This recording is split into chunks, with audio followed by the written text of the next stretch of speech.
Manapi. Am I Julie?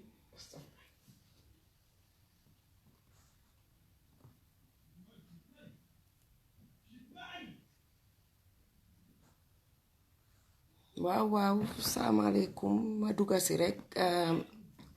pour ñëw ci lu tuuti laa bëgg a wax loo xam ne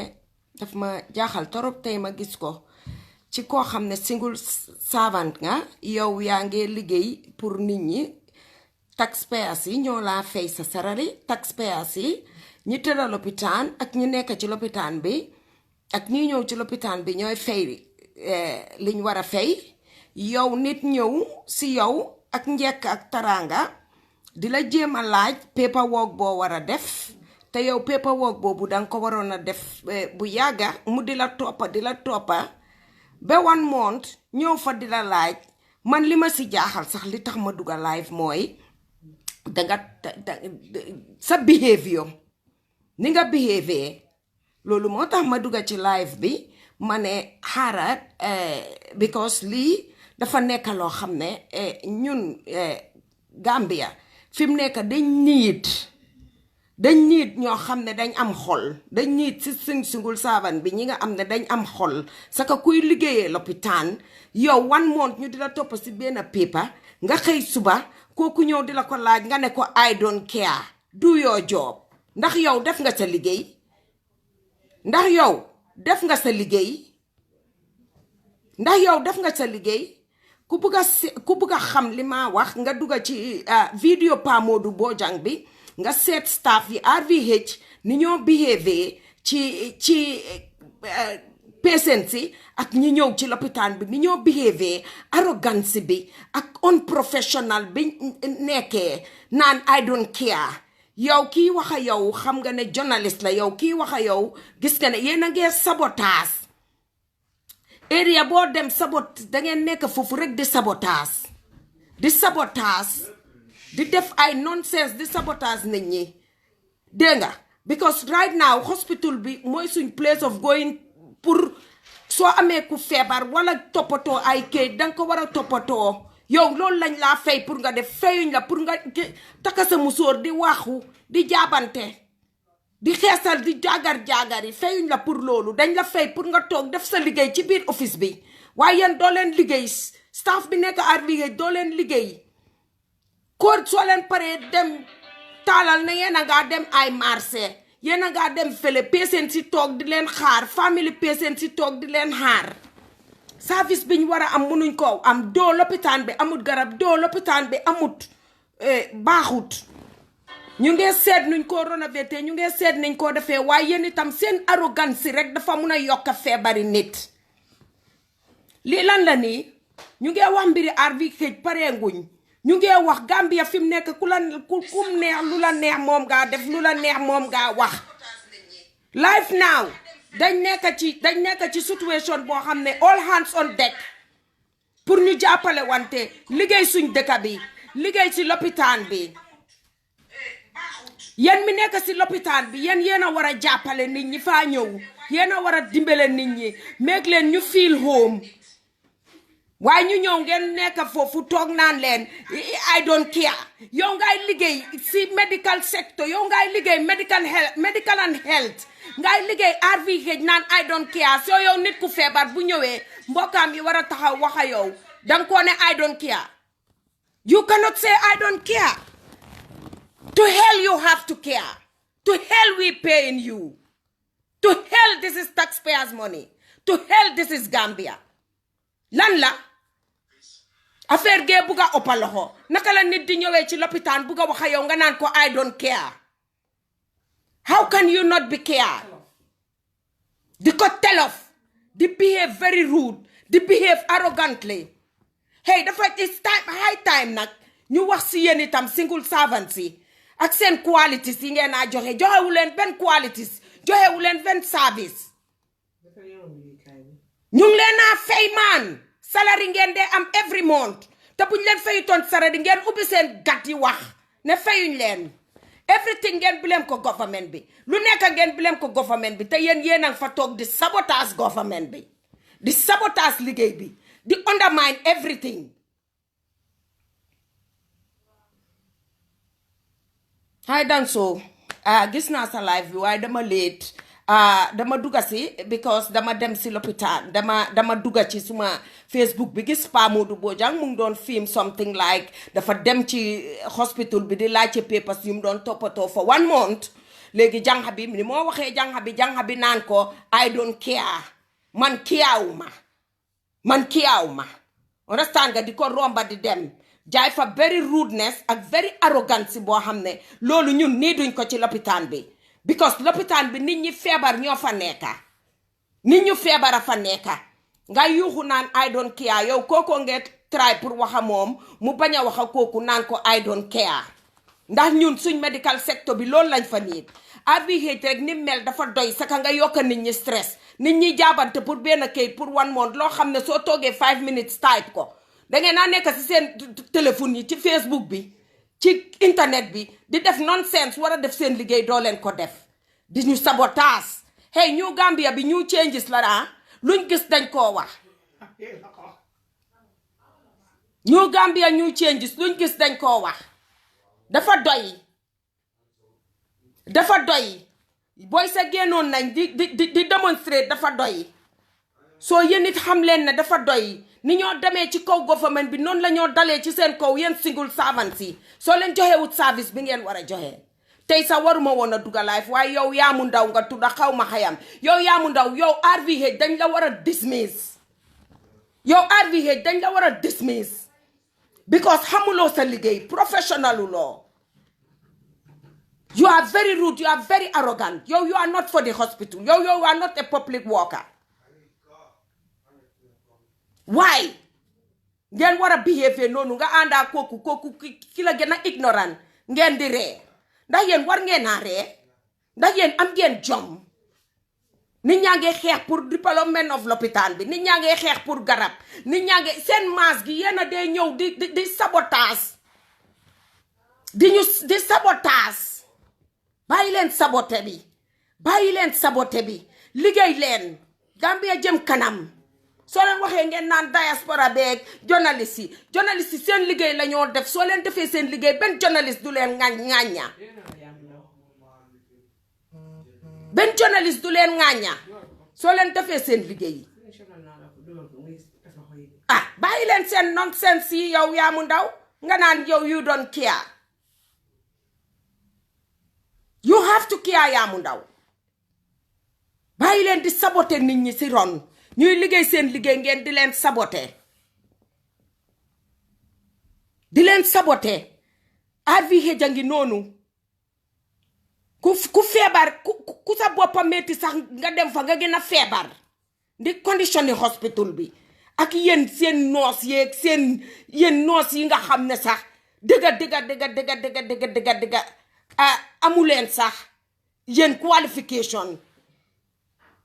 xamuleen ni ngeen naa waxee patient xamuleen ni ngeen naa waxee mbokki patient xamuleen ni ngeen naa behave untrained unprofessional rude arrogant stupid idiot sick amuleen practical amuleen theory ngeen naan I don't care yow ndax war ngaa wax ne I don't care te nit ñi ñëw ci lopitaan bi fay nit ñi fay seen taxi ci Gambia bi waaye añ leen ñu waxante dëgga maan I don't care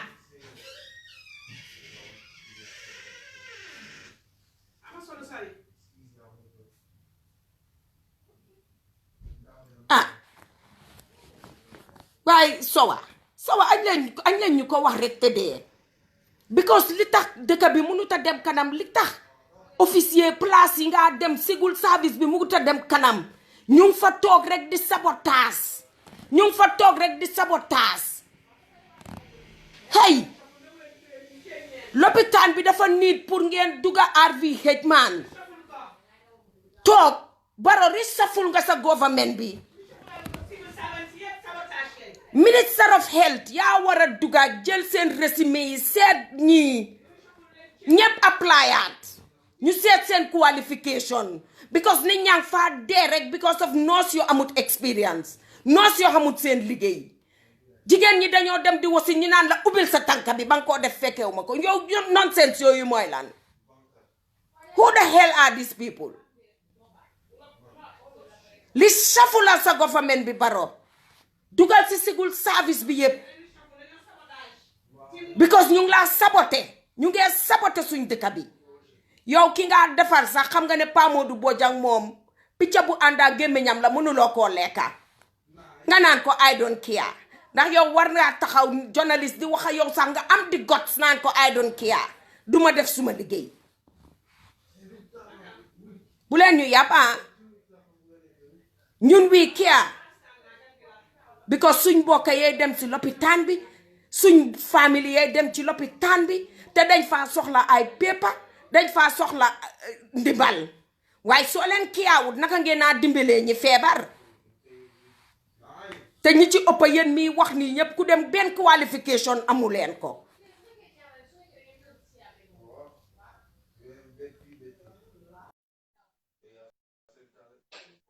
allo salaamaaleykum maaleykum ana suma yaay nama naa la maa ngi nii maa ngi doon seetaan léegi laa wàcc sa waaye maa ngi doon seetaan sa topic bi loolu nekk loo xamante ne important nga nekk di wax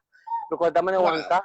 ne wax sa moo de dëgg dama ne woon suma wàccoon sax dinaa def di same topic booy wax nii yaa ngi dégg because maa ngi defoon live sa si liggéeykaay bi sa yàggul sax because lii nii Gambia ni temps yi man dama ne xaw ma lan moo nekk di xew because ku nekk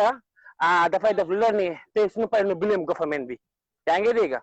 nit ki number one nurse la démb last time maa ngi wax suma sister mi ne ma dan soo mi ne ma naam mi ne ma ne bu meer bi feebar ñu dem lopitaan doon garab amul lopitaan waaye ñoom nurse yi ñooñu ne sax ne ñoom docteur yi ñu ne ma waa dama place nangam si kër lañ jënee garab mi ne ma how can that be garab amul lopitaan waaye ñoom docteur yi seen kër yi ñu ngi am garab foofu noonu ñu sabotage hello Danso waaw suñu pare ñuy sabotage government bi su pare soo demee foofu ñu lay wax ne demal toog mu ne ma dangay toog 1 hour nit ñi ngi taxaw suñu mobile am di wax yaa ngi feebar yaa ngi yuuxu nit ñi jàpp seen mobile yi di wax téléphone and foolishness thing nit yaa ngi feebar ba pare suñu pare ñu ñëw di saboté government bi di xas government bi noo deful li ñoom tigi noo nekk di def seen liggéey ñoom tigi noo nekk di def seen liggéey di sabotage ku nekk lu la neex ngay def yow nga nekk sa office sanse be baax soo sa mbubu noosin jàpp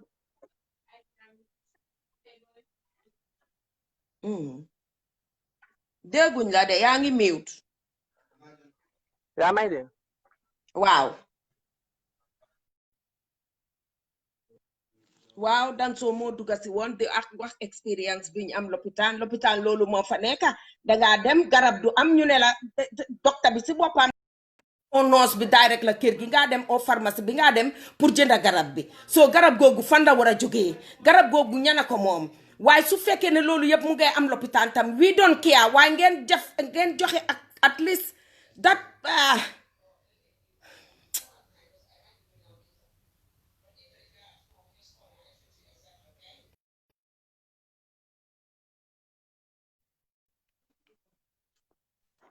allo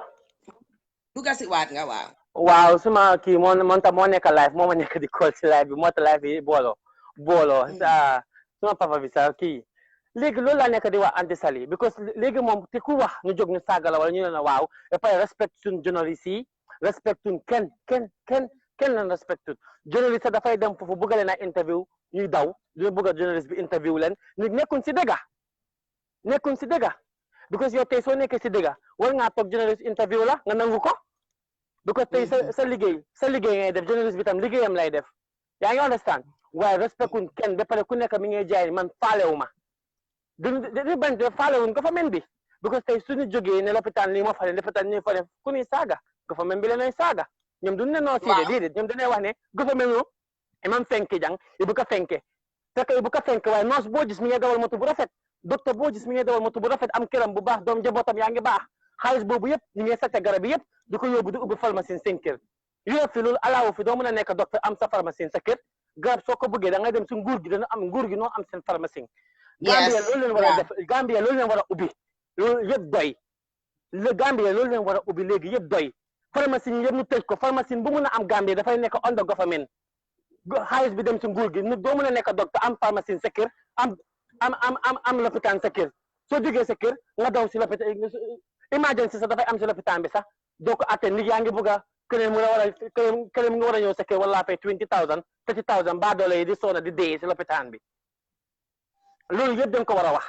loolu yëpp dañ ko war a wax waruñ ta toog fi bàyyi docteur Gambie yi ñuy def leen neex loolu dañ ko war a wax anti sali nen tëj pharmacie yi yëpp pharmacie bu mun a am Gambie na nekk government pharmacie soo feebaree nga dem si pharmacie bi garab boo fay jëna ba doole bi borom alal bi yëpp am benn payment benn prix wax dëgg ñi nga xam ne dañ néew doole ñu di leen jox garab niñ daan def outpatient exactement waaye léegi fu mu nekk nii ba doole yi am ñooy dee borom alal yi ku mën a yóbbu jox sa yaay xaalis soo sa papa dina dunda di nit léegi ba doole yi amatuñ dara lopitaan soo fa demee ñu jox la parastamol wala sa léegi parastamol amatu fa waaye garab mi ngay jóge lopitaan garab bi ngay jóge lopitaan amu fa ñëpp ubbi pharmacie ku nekk ubbi pharmacie sa kër dangay gis dangay feebar dem lopitaan du la attend ñu cause ni docteur bi ñu ne ñëwagut mi ngi këram di attend nit yi mi ngi këram di attend nit yi kër baa ngi fees kenn dematul lopitaan léegi ana lopitaan Gambia ah suñu paree ñu ne waa garab amul lopitaan ABH mi ngi xalaku nit docteur yi ñu ngi waaw ba pare nga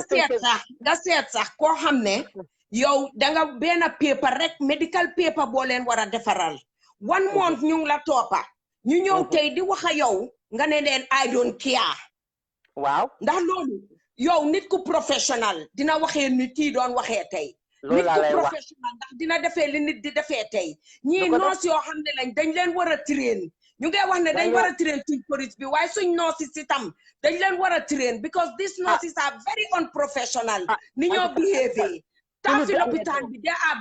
professional luñ dara fu nit di amee doom nurse yi di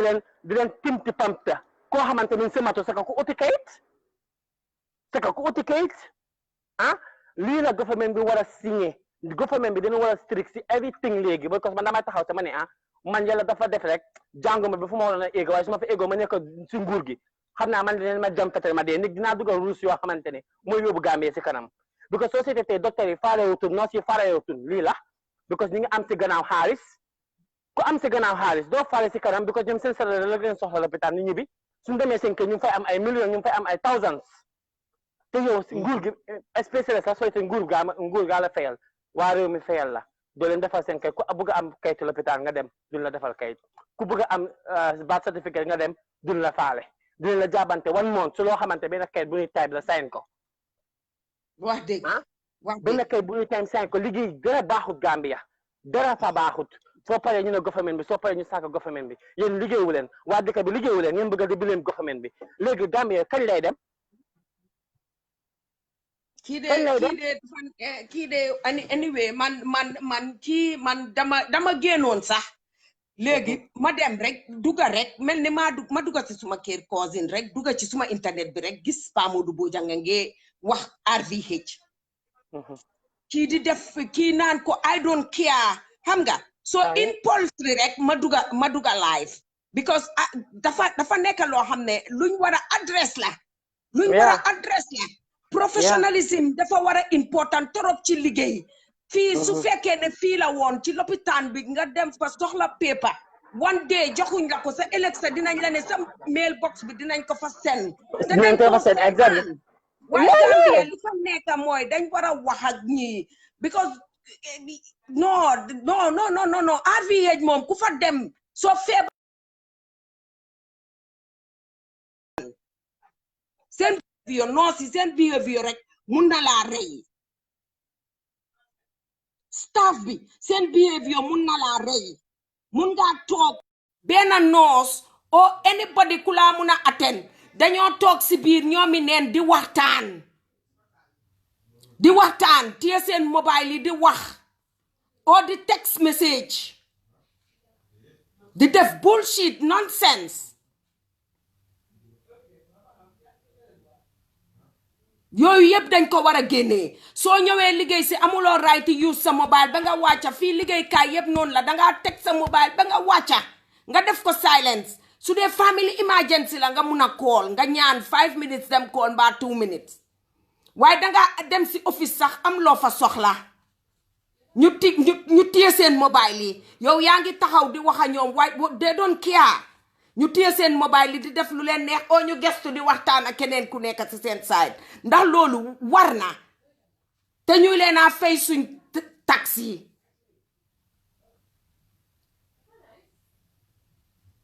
leen a fay salary a month te kuñ ci fayut nga génn yaa njëkk a génn wax ñu ngi leen a fay salary my dear waaye yow Yamou Ndao nga tudda yow Yamou Ndao moomu nga ne you don't care so you don't have to be at RVH because you don't care you are not doing your job you not doing nix there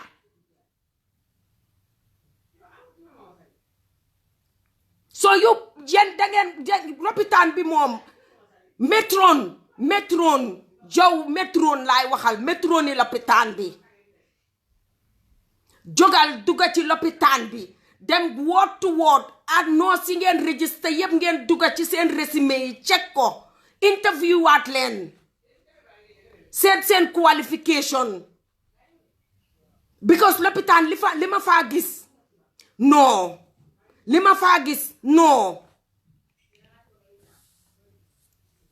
lii is something we have to do something about it yeen government bi métron bi ci lopitaan bi moo war a jóg ci lii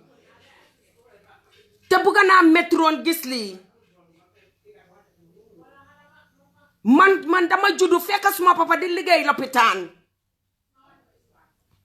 man dama juddu fekk suma pay liggéey lopitaan nekk fa chief Otley lopitaan bi set lopitaan bi am toppatoo noo si fa nekkoon professionnel métron bi yaa misel mu contrôle lopitaan bi professionnel ba bugga dee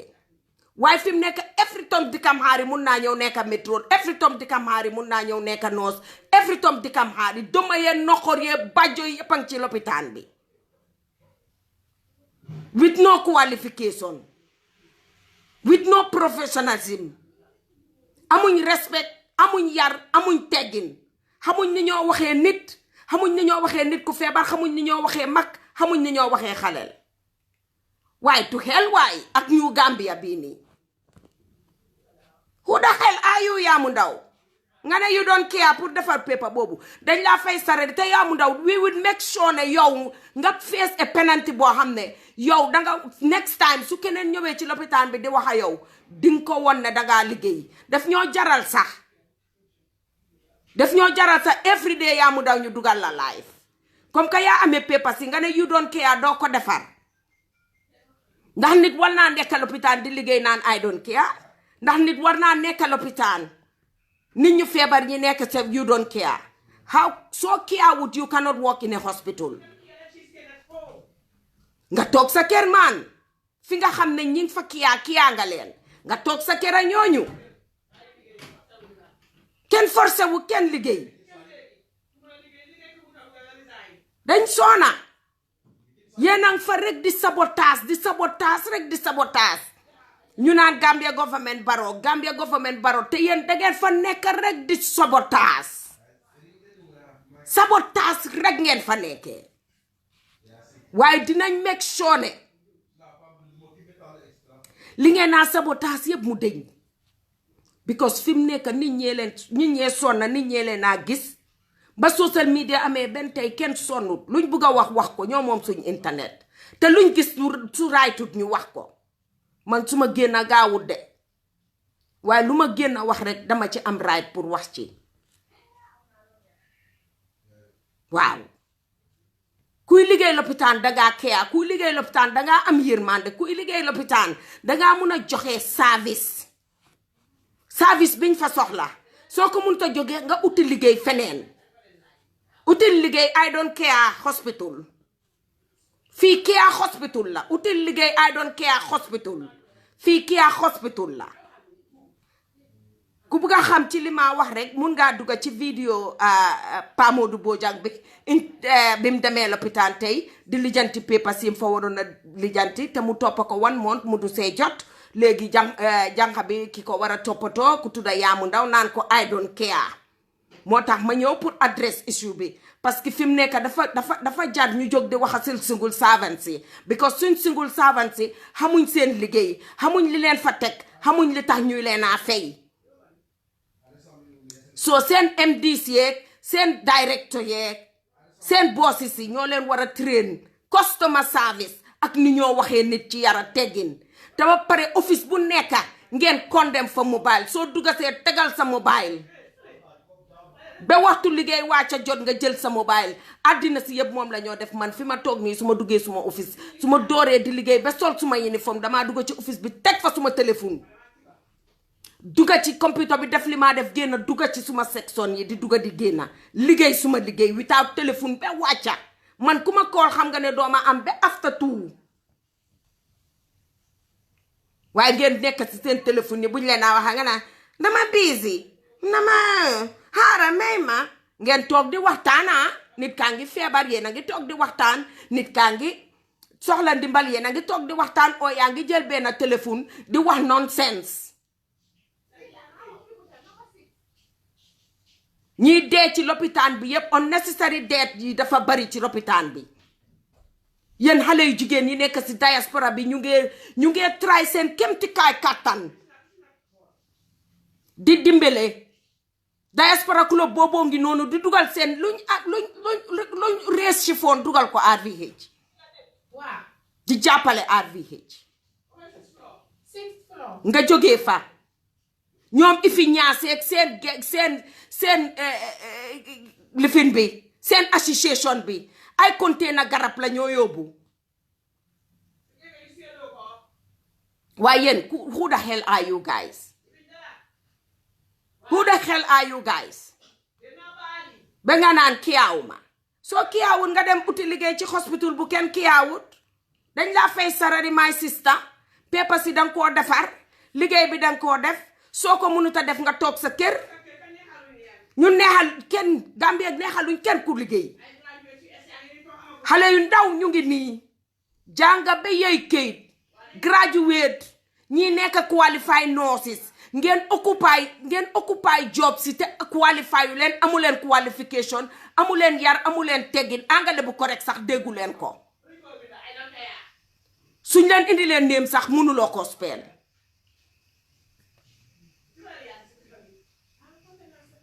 so this is how it goes. This is how it goes. This is RVH. It's for everybody. We all have our rights. It's our main hospital. Royal Victoria Hospital. Public hospital la. Ak respect liggéey bi ak respect. ñi ñëw foofu li ñoo fay outpatient moom lañ dee dugal ci keesi nguur gi ñu fay la juppee la sa sarari so añ leen ñu am respect am teggin ci ni ñoo liggéeyee te yow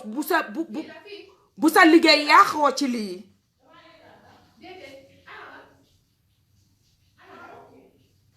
nga ne diaspora bee yaxasuma liggéey o Pa Modou Bojang moo yaxasuma liggéey Pa Modou Bojang dafa ñëw di def di toppatoo soxlaam soxla soo xam ne for almost how can you do that so añ leen ñu waxante dëgg rek unprofessional dañ ko nii yéen a bari ci lopitaan bi. You people are very unprofessional. Not doing your job, not taking care of the sick, then you go home. Ma emayen fii bu ma gisatee leneen lu ma war a wax rek dinaa ko gis dugaleen ci vidéo Pa Modou Bojang bi ngeen seet behavior this nurse or this hospital worker ni moo behave and that is not right, it's not normal. So ñi feebar bu fekkee ne yow ni nga behave nii noonu nga behave ci kaw ñuy feebar ñooñu dañoo gaaw a am heart attack dee te bu déegee bari ma baalal leen